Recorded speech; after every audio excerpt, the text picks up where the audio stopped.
Papakita ko sa inyo ngayon kung paano namin na-achieve yung ganitong choir.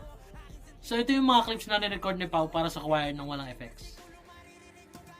Layunin kong iligtas ang nilalaman ng isipan ko. So para ma-achieve nyo yun, kailangan nyo i-modulate yung boses nyo para makakapture kayo ng iba't ibang karakter ng tao. Layunin kong ligtas ang nilalaman ng isipan ko. Kinompress ko siya, tapos nilagyan ko ng EQ, saka nilunod ko siya sa reverb, tapos ito na yung kinalabasan niya. Pakinggan nyo.